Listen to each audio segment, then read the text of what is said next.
Praise the lord. అందరికీ వందనాలు. మీరు జీవవాక్యం ద్వారా దేవుని వాక్యాన్ని స్పష్టంగా ధ్యానించవచ్చు. కాబట్టి వీడియోని పూర్తిగా చూడండి, మీ ఫ్రెండ్స్కి షేర్ చేయండి, సబ్స్క్రైబ్ చేయండి, లైక్ చేయండి.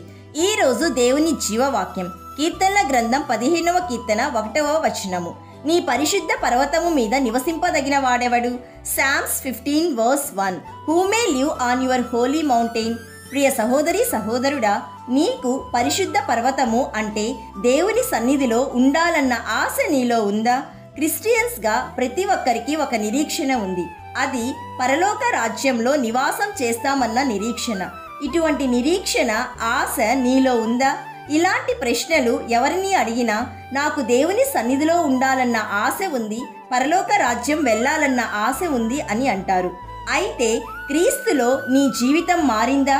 నీ నోటి మాటలు, నీ హృదయపు ఆలోచనలు ప్రభువుకు అంగీకారంగా ఉన్నాయా? ఈ మార్పును నీ జీవితంలో గమనించగలుగుతున్నావా? ఈ విధమైన మార్పు నీలో లేదంటే నిన్ను నీవు మోసం చేసుకుంటున్నావు. నీ హృదయమే నిన్ను మోసం చేస్తుంది.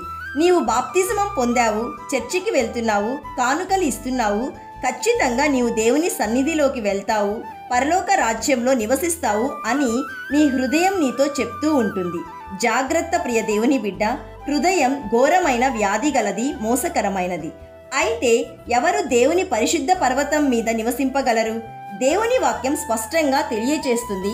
యథార్థమైన ప్రవక్తన కలిగిన వారు, నీతిని అనుసరించువారు, హృదయపూర్వకంగా నిజము పలుకువారు. అటువంటి వారు దేవునితో నడవగలరు, దేవునితో సహవాసం చేయగలరు, దేవుని సన్నిధిలోనూ ఆయన పరిశుద్ధ పర్వతము మీద నివసింపగలరు, పరలోక రాజ్యంలోనికి అడుగు పెట్టగలరు.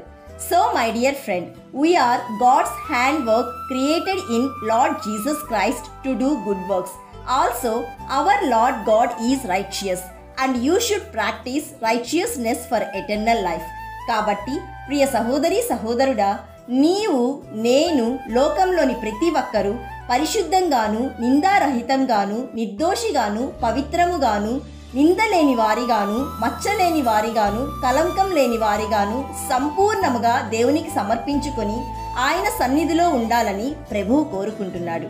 ప్రార్థన చేసుకుందాం, ఏకీభవించండి. సర్వసత్యమైన దేవ, ఈరోజు మాతో సూటిగా మాట్లాడినందుకు మీ కృతజ్ఞతాస్తుతులు. తండ్రి, ఈ లోకంలో మేము ఎలా జీవించాలో మాకు ప్రతిదినము జీవవాక్యం ద్వారా నేర్పిస్తున్న విధానాన్ని బట్టి మీ కృతజ్ఞతాస్తుతులు.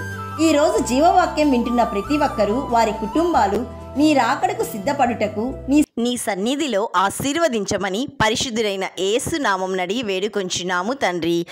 ఆమెన్. God bless.